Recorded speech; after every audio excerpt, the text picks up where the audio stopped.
السلام علیکم۔ S M Islamic Urdu میں آپ کو خوش آمدید۔ ہیکل سلیمانی در حقیقت ایک مسجد یا عبادت گاہ تھی جو حضرت سلیمان علیہ السلام نے اللہ کے حکم سے جنات سے تعمیر کروائی تھی تاکہ لوگ اس کی طرف منہ کر کے یا اس کے اندر عبادت کریں۔ ہیکل سلیمانی کی تعمیر سے پہلے یہودیوں کے ہاں کسی بھی باقاعدہ ہیکل کا نہ کوئی وجود اور نہ اس کا کوئی تصور تھا۔ اس قوم کی بدوؤں والی خانہ بدوش زندگی تھی۔ ان کا ہیکل یا معبد ایک خیمہ تھا۔ اس خیمے میں تابوت سکینہ رکھا ہوتا تھا جس کی جانب یہ رخ کر کے عبادت کیا کرتے تھے۔ روایات کے مطابق یہ تابوت جس لکڑی سے تیار کیا گیا تھا اسے شمشاد کہتے ہیں اور اسے جنت سے حضرت آدم علیہ السلام کے پاس بھیجا گیا تھا۔ یہ تابوت نسل در نسل انبیاء سے ہوتا ہوا حضرت موسیٰ علیہ السلام کے تک پہنچا تھا۔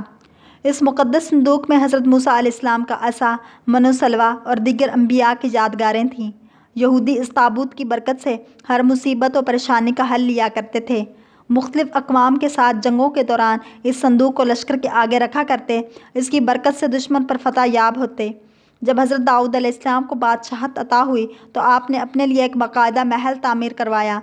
ایک دن ان کے ذہن میں خیال آیا کہ میں خود تو محل میں رہتا ہوں جبکہ میری قوم کا معبد آج بھی خیمے میں رکھا ہوتا ہے۔ یہ بائبل کی روایت ہے جسے بائبل میں یوں بیان کیا گیا ہے۔ بادشاہ نے کہا، میں تو دیودار کی شاندار لکڑی سے بنے ہوئے ایک محل میں رہتا ہوں مگر خداوند کا تابوت ایک خیمے میں پڑا ہوا ہے۔ چنانچہ آپ نے ہیکل کی تعمیر کا ارادہ کیا اور اس کے لیے ایک جگہ کا تعین کیا گیا۔ ماہرین نے آپ کو مشورہ دیا کہ اس ہیکل کی تعمیر آپ کے دور میں ناممکن ہے، آپ اس کا ذمہ اپنے بیٹے حضرت سلیمان علیہ السلام کو دے دیجیے۔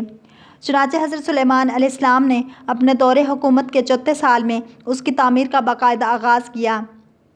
آج اس کی بناوٹ اور مضبوطی سے اندازہ کیا جا سکتا ہے کہ یہ تعمیر انسانوں کے بس کی بات نہیں ہے۔ اتنے بھاری اور بڑے پتھروں کو ان جنات کی طاقت سے چنا گیا تھا جن پر حضرت سلیمان علیہ السلام کی حکومت تھی۔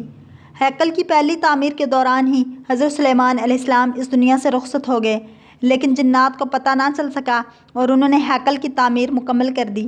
یہ واقعہ آپ نے پہلے بھی سنا ہوگا کہ حضرت سلیمان علیہ السلام کی روح کو اللہ تعالیٰ نے دوران عبادت ہی قبض کر لیا، لیکن اس کی ترکیب اس طرح بنی کہ آپ ایک لکڑی پر سر اور کمر رکھ کر عبادت میں مصروف ہو گئے اور اس لکڑی کے سہارے سے یوں لگتا تھا کہ آپ اب بھی عبادت ہی کر رہے ہیں جبکہ آپ کا انتقال ہو چکا تھا۔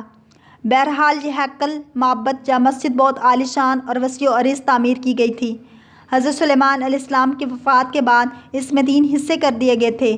بیرونی حصے میں عام لوگ عبادت کیا کرتے، اس سے اگلے حصے میں علماء جو کہ انبیاء کے اولاد میں سے ہوتے ان کی عبادت کی جگہ تھی، اور اس سے اگلے حصے میں جسے انتہائی مقدس سمجھا جاتا تھا اس میں تابوت سکینہ رکھا گیا تھا۔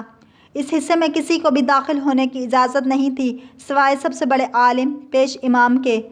وقت گزرتا رہا، اس دوران بنی اسرائیل میں پیغمبر مبعوث ہوتے رہے۔ یہ قوم بد سے بدتر ہوتی رہی۔ یہ کسی بھی طرح اپنے گناہوں سے توبہ طائب ہونے یا ان کو ترک کرنے کے لیے تیار نہیں تھے۔ یہ ایک جانب عبادتیں کیا کرتے اور دوسری جانب اللہ کے احکام کی صریح خلاف ورزی بھی کرتے رہے۔ ان کی اس دوغلی روش سے اللہ تعالیٰ ان سے ناراض ہو گیا۔ ان کے پاس ایک بہت بڑی تعداد میں انبیاء بھی بھیجے گئے لیکن یہ قوم سدھرنے کو تیار نہ تھی، حتیٰ کہ ان کی شکلیں تبدیل کر کے بندر اور سور تک بنائی گئیں، لیکن جو گناہوں سے باز نہ آئے تب اللہ نے ان پر لعنت کر دی۔ بخت نصر نے ان کے ملک پر حملہ کیا اور ان کا ہیکل مکمل طور پر تباہ و برباد کر دیا۔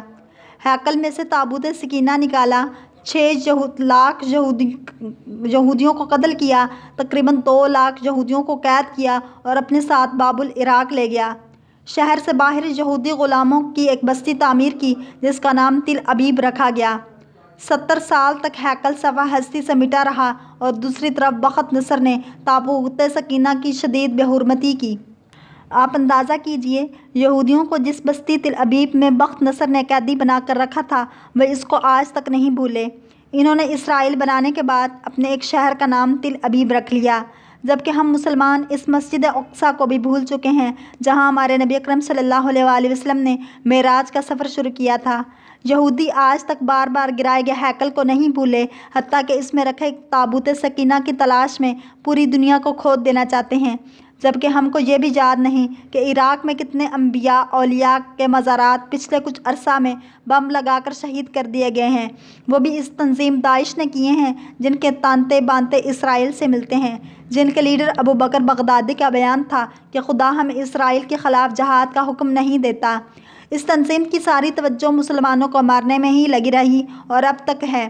کبھی مکے اور مدینے پر حملے کی دھمکیاں دیتے ہیں اور کبھی انتشار پھیلانے کے لیے مسلمان ملکوں میں بم دھماکے کرتے ہیں۔ اللہ تعالیٰ تمام مسلمانوں کو اپنے حفظ و امان میں رکھے۔ اگر آپ کو یہ ویڈیو پسند آئی ہے تو لائک، شیئر اور سبسکرائب ضرور کریں تاکہ ایسی انفارمیٹیو اسلامی ویڈیوز آپ تک پہنچتی رہیں۔